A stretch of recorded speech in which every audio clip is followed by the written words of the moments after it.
Hey everybody, welcome to TIW Podcast. I am Eric, and today I watched Survivor Island of the Idols, episode 9. That's season 39, episode 9. 2 for the price of 1. This is going to be a real quick episode because I forgot to record this before I left for my trip to, where was I? Chicago. So I watched this like last Thursday, I think, and I'm recording this now just actually mere moments before this week's episode airs, episode 10. But I have some time. I'm not trying to rush to record this before that starts because it doesn't air until 7 o'clock. It doesn't air for another hour and 4 minutes. Here in Denver, in the Mountain Time Zone. So I've got some time to talk about this, but because I don't remember a lot of specifics, I'm just going off of my notes here. I'm just gonna go real quick about this. First of all, spoilers ahoy. If you haven't seen this episode yet, don't want to find out what happens, who gets eliminated, and all that fun stuff, then stop listening now. Okay, so a rat jumps on Karishma's face and she freaks out while everybody's sleeping, and I thought that was very, very funny. And then the next morning, she finds an idol, and she plays up being sick and like really out of it, and everybody is either really believes it or sees this as an opportunity to get her out of the game, that maybe she'll be medically evacuated if she's like losing her mind in illness or something like that. If she's like hallucinating and doesn't understand where she is and all that kind of stuff, then that could be good for their gameplay. It could be, but it isn't, because she's just playing it up. Anyway, we have an immunity challenge, and they have to spin a ball in like a cat toy while standing on a beam, and it's a simple enough thing, but doing it for more than 30 seconds has to be just torture. So anyway, the way that they did this, there are two groups. They're split up into two groups, a group of 6 and a group of 5. And those groups were, each group would have a winner, and that winner would be immune. And there are going to be two separate tribal councils, and the group that, out of the two winners, the one that lasts the longest, extra wins. They get a reward of peanut butter and jelly, and they get to go to tribal council second, so that the first tribal council might inform the result of that, might inform their decisions. So, it's so different from how they usually do things. I don't really blame the person who totally messed it up for their team for doing that, because it is super exciting to win an immunity challenge, and usually when you do, in this type of endurance thing, this is how you would react. But in this case, Nora absolutely blew it and gave the other team the reward victory. Also, it turned out that their rewards, or the losing team, or the not most winning team, would have to go back to the old camp, the old Lyro camp, I think it is. I still haven't written down what the name of their current camp is. Or their current tribe. But anyway, on the team of 5, Karishma was eliminated first, then Elizabeth, followed by Tommy, followed by Missy, leaving Elaine to win that immunity necklace. And then on the team of 6, and then Elaine also won the PBJ, going to tribal second, all of that. And then the team of 6, first eliminated was Aaron, followed by Dan, then Lauren, then Janet, Dean, and Nora was the last. And she was very excited and jumped off and threw her stuff. And I think she threw it, or maybe just dropped it, whatever. So yeah, she blew it. She blew it. She blew the lead.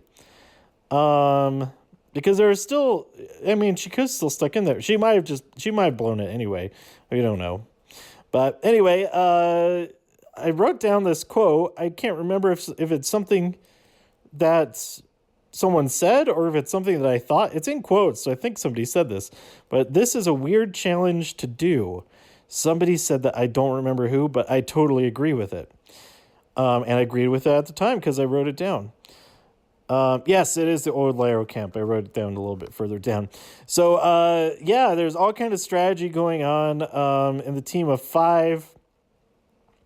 Karishma kind of convinces people to flip things around, and she ends up not getting any votes. It's really weird how that all turned out. That's, man, I don't even remember. Oh, yeah, I do remember this. So Missy really wanted to get Tommy out because she wanted to break up that team of Tommy and Lauren, and that didn't sit well with Tommy. So the other pair, really strong pairing of Missy and Elizabeth, they stuck together. We'll get to that. We'll get to that in a second. Anyway, it was kind of foregone conclusion that Janet would be voted off and Karishma would be voted off out of these two teams. But that is not how it worked out at all, because Nora won immunity and everybody saw that as a chance to get Aaron out. Janet received 1 vote from Aaron, and Aaron received all of the other votes. I'm pretty sure he got all 5 of the other votes. So yeah, he is taken out of the game. And then Tribal Council number 2, 3 votes go to Missy, and then the 2 votes from Missy and Elizabeth go to Tommy, and so Missy is eliminated. And she is like, she is the most vocal person ever after having been voted off, like having little conversations with everybody and everything. And there's like, okay, get out of here. This isn't what people normally do. Leave. But she's like, what? I didn't even come after you, Tommy. Says the person who wrote down his name. What are you talking about? What are you talking about? Almost as delusional as Seth Rollins on Monday Night Raw, saying this isn't about me, this is about all of us. Says the guy who calls it Monday Night Rollins. But anyway, enough about wrestling.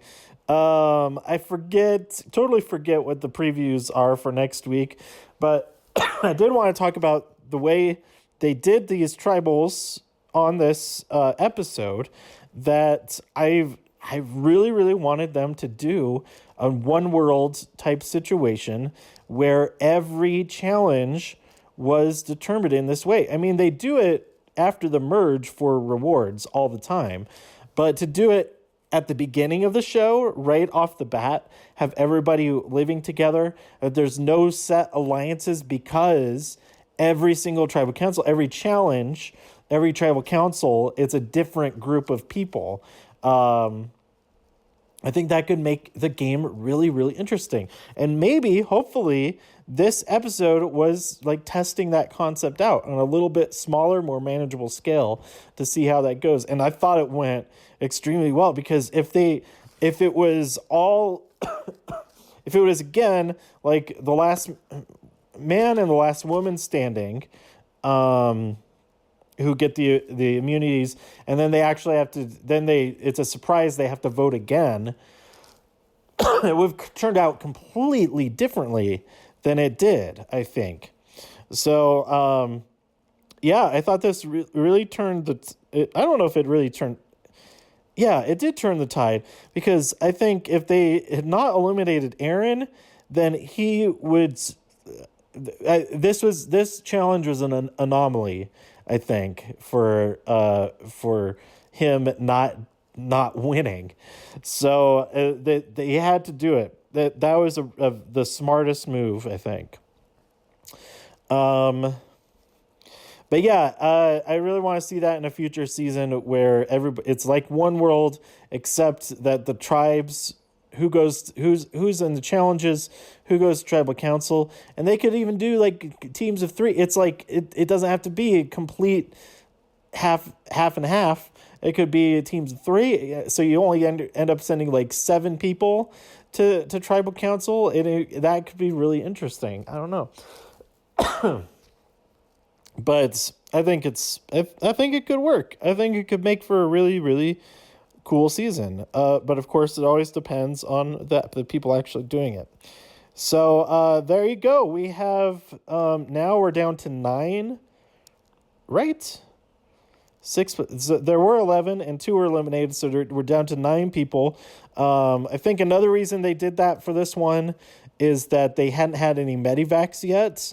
So it seems like they build into the game to be able to kind of correct for that if everything goes well, then they just have a double elimination at some point, instead of where in a lot of seasons somebody's medevaced by that point. But anyway,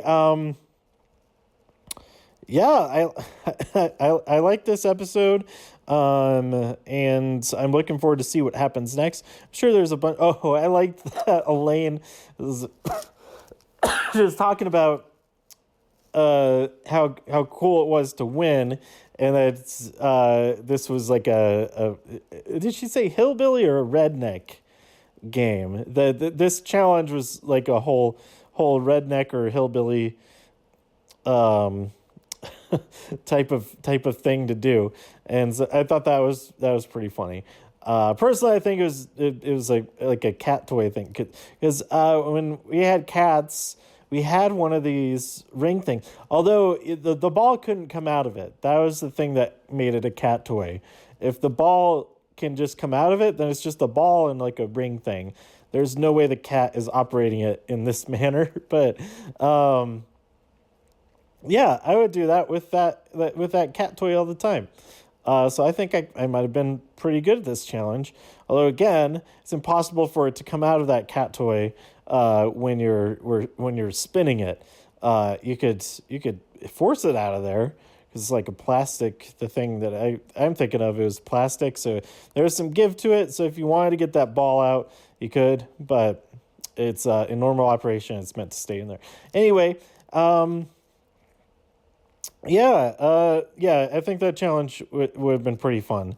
Even though it's not running an obstacle course, it's not solving a puzzle, you're not getting a big thing of water dumped on you, which could actually feel pretty good if it's really hot out.